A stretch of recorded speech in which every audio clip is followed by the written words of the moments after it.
We'll get you a sense of what it's actually looking like in parts of KwaZulu-Natal as I try to get a better sense of the details around this particular story.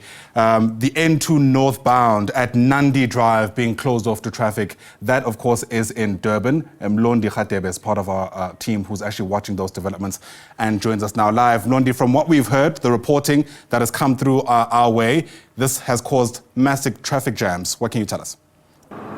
Thank you very much, Ayanda. This morning at around 5:30, that's when the incident happened, when the guys from basically the cash in transit happened this morning, where the explosives basically were used. But fortunately enough that the workers were not injured. But I'll just rope in the police spokesperson in KwaZulu-Natal, Police Robert Nechwunda, who will just briefly tell us about this incident.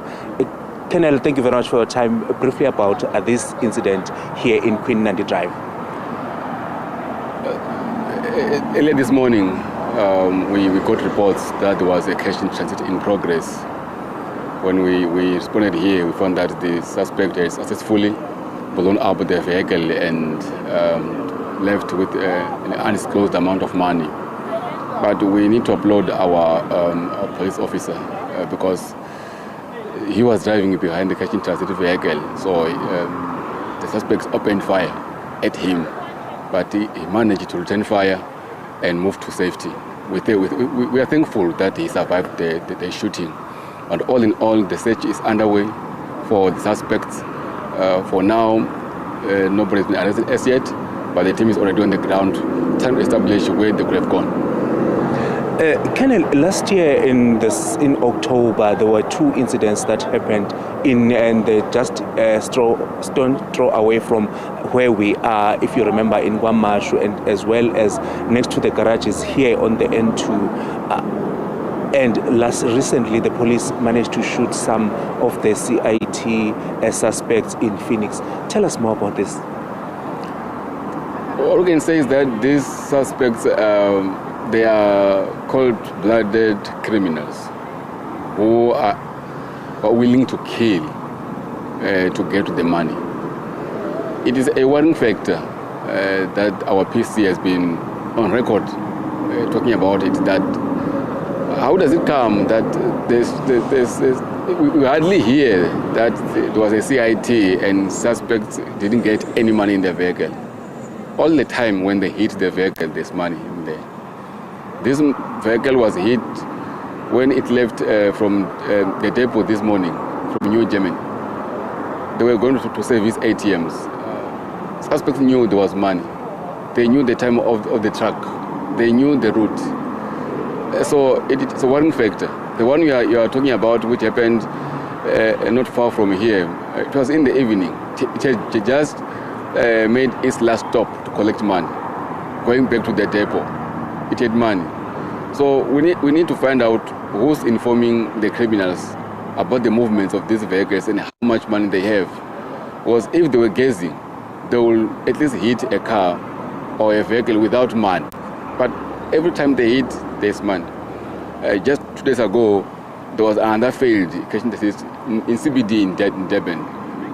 So we are seeing this trend that they want to increase again in Durban. But like you rightly said, there are those that were shot and fatally wounded. But in that team, it's only 3 arrested, but there were about 7. So which means that the 4 managed to escape that shootout.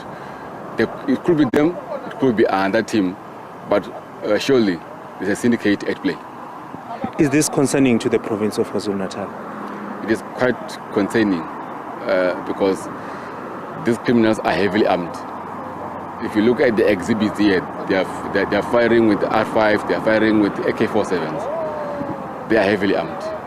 So it's a concern that there are still so many guns out there. We are recovering so many guns a week. There have been so many shootouts where we recover guns as well. That is to say that we are winning the war, but it's not over yet. If we continue the way we are doing, we believe that we will dismantle the core of the syndicate. We also know that the province of KwaZulu-Natal is receiving over 300 police officers from national. Will those police officers assist in fighting these kinds of crime? A police officer, whether you are a public order policing member or any other unit, your responsibility is to safeguard the citizens of the country. So yes, their presence in the province will also assist in maintaining visibility. The fact that when this thing happened, there was a police officer on duty going to an operation shows that we are at work. Yes, he was outnumbered and could not do much. We are happy that he's alive, although his vehicle is finished, and we're aiming for the head, showing that they are determined to kill. We have many numbers, like we said, primarily to maintain stability in the province. But the teams that have been doing this kind of operations are still at work, and we believe that our intelligence will locate where these criminals are. And if we find them and they do not surrender, there's only other way to respond to their force. Thank you very much for your time. You're welcome.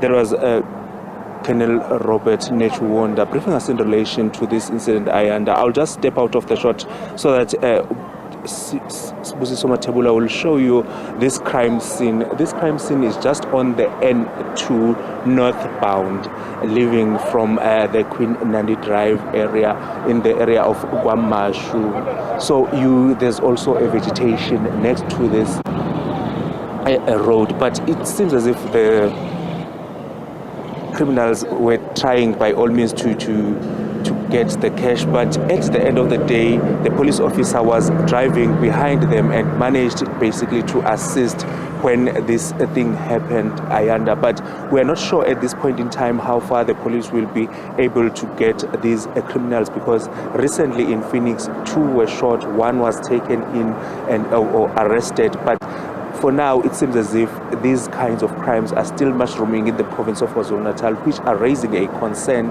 in the community. Back to you in studio.